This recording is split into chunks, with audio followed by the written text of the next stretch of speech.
शुरू अल्लाह का नाम लेकर जो बड़ा मेहरबान निहायत रहम वाला है। हामीम, ये किताब रहमान और रहीम की तरफ से उतरी है। ऐसी किताब जिसकी आयतें जुदा जुदा बयान की गई हैं, यानी कुरान अरबी, उन लोगों के लिए जो समझ रखते हैं, जो बिशारत भी सुनाता है और खौफ भी दिलाता है। लेकिन उनमें से अक्सर ने मुंह फेर लिया और वो सुनते ही नहीं, और कहने लगे कि जिस चीज की तरफ तुम हमें बुलाते हो उसकी तरफ से हमारे दिल पर्दों में है, और हमारे कानों में बोझ यानी बहरापन है, और हमारे और तुम्हारे दरमियान एक पर्दा है। तो तुम अपना काम करो, हम अपना काम करते हैं। कह दो कि मैं भी आदमी हूं जैसे तुम। हां, मुझ पर यह वही आती है कि तुम्हारा माबूद एक ही माबूद है, तो सीधे उसी की तरफ मुतवज्जे रहो और उसी से मगफिरत मांगो। और मुशरिकों पर अफसोस है जो ज़कात नहीं देते और वो आखिरत के भी मुनकिर हैं। जो लोग ईमान लाए और अमल नेक करते रहे, उनके लिए ऐसा सवाब है जो खत्म ही ना हो। कहो, क्या तुम उस जात का इनकार करते हो जिसने जमीन को 2 दिन में पैदा किया और बुतों को उसका मद्दे मुकाबिल बनाते हो? वही तो तमाम जहानों का मालिक है, और उसी ने जमीन में उसके ऊपर पहाड़ बनाए और जमीन में बरकत रखी और उसमें सामाने मईशत मुकर्रर किया, सब 4 दिन में, और तमाम तलबगारों के लिए यकसां।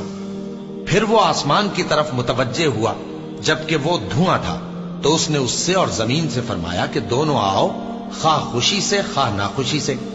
उन्होंने कहा कि हम खुशी से आते हैं। फिर उसने 2 दिन में 7 आसमान बनाए और हर आसमान में उसके काम का हुक्म भेजा, और हमने आसमान दुनिया को चरागों यानी सितारों से सजाया और शैतानों से महफूज रखा।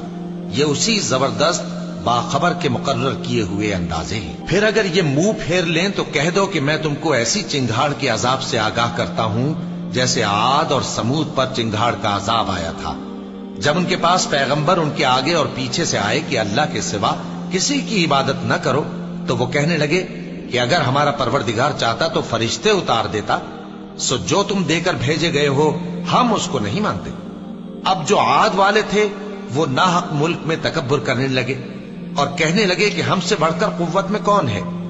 क्या उन्होंने नहीं देखा कि अल्लाह जिसने उनको पैदा किया वो उनसे कुव्वत में बहुत बढ़कर है, और वो हमारी आयतों से इनकार करते रहे। तो हमने भी उन पर नहुसत के दिनों में जोर की आंधी चलाई ताकि उनको दुनिया की जिंदगी में जिल्लत के अजाब का मजा चखा दें, और आखिरत का अजाब तो बहुत ही जलील करने वाला है, और उस रोज उनको मदद भी न मिलेगी। और जो समूद वाले थे उनको हमने सीधा रास्ता दिखा दिया था, मगर उन्होंने हिदायत के मुकाबले में अंधा रहना पसंद किया, तो उनके अमाल की सजा में जिल्लत के अजाब की कड़क ने उनको आ पकड़ा।